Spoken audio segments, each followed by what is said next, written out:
Her er TV-avisen God aften. I dag kom den engelske forfatter Salman Rushdie så endelig til København, og han mente ganske klart ikke, at der havde været en speciel trussel mod ham. Men inden han fik lejlighed til at sige det, måtte pressen igennem forhindringsløb for at finde Rushdie. Her har vi en sikkerhedschef fra det danske politi, og her er det muntre pressekorps. Og her har vi en politihund, der snuser sig igennem journalisternes tasker for at tjekke, om pressen har taget dynamit med. En 60-70 journalister og kamerafolk var mødt op i Udenrigsministeriet i formiddags for at møde den engelske prisvinder, men forgæves. Mødestedet var flyttet fra Asiatisk Plads til Christiansborg. Her skulle pressekonferencen med Salman Rushdie angiveligt finde sted. Og her dukkede så forfatteren op i selskab med statsminister Poul Nyrup Rasmussen. Til pressens overraskelse var det pludselig statsministerens arrangement.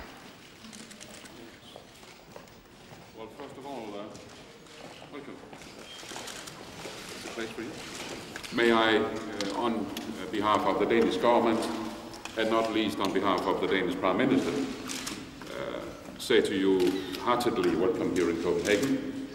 Okay, will there be one or two questions? Mr. Prime Minister, yes. Mr. Rushdie has suggested that he was never informed about a special extraordinary threat against him during his first scheduled visit to Copenhagen. Have you been able to clarify today exactly what that specific threat was? We have not got the ability to get into details, but I realized that it was a mistake that there was no direct communication to Mr. Rushdie. But was there a specific threat? Yes, there was. One that you have communicated to Mr. Rushdie today? We have not got in details today. Would you like to tell us? I am not in a position to tell it. Why not?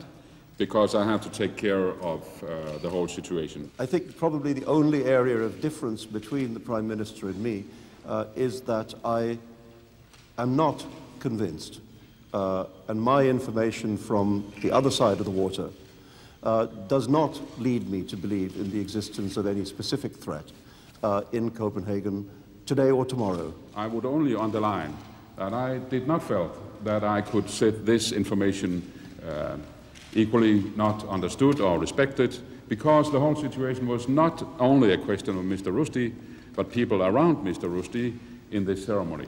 That is why we found another way. Og så måtte man ud og køre igen. Nærmest ud i det blå, som viste sig at være til Tostrup. Her havde politiet fundet et charmerende forstadshotel, hvor de mente, at det var sikkert for Rushdie at mødes med den internationale presse.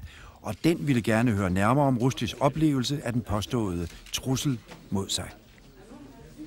I don't believe that the security assessment on which the cancellation was originally made was a correct assessment. I do think there was a mistake there.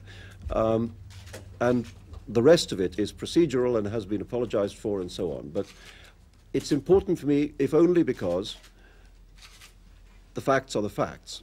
But I will just make one last statement. Although I believe there was not a specific threat against the event on the 14th, even if there had been, it seems to me very important, indeed, as I said to the Prime Minister this morning, more important, that the event should not be cancelled.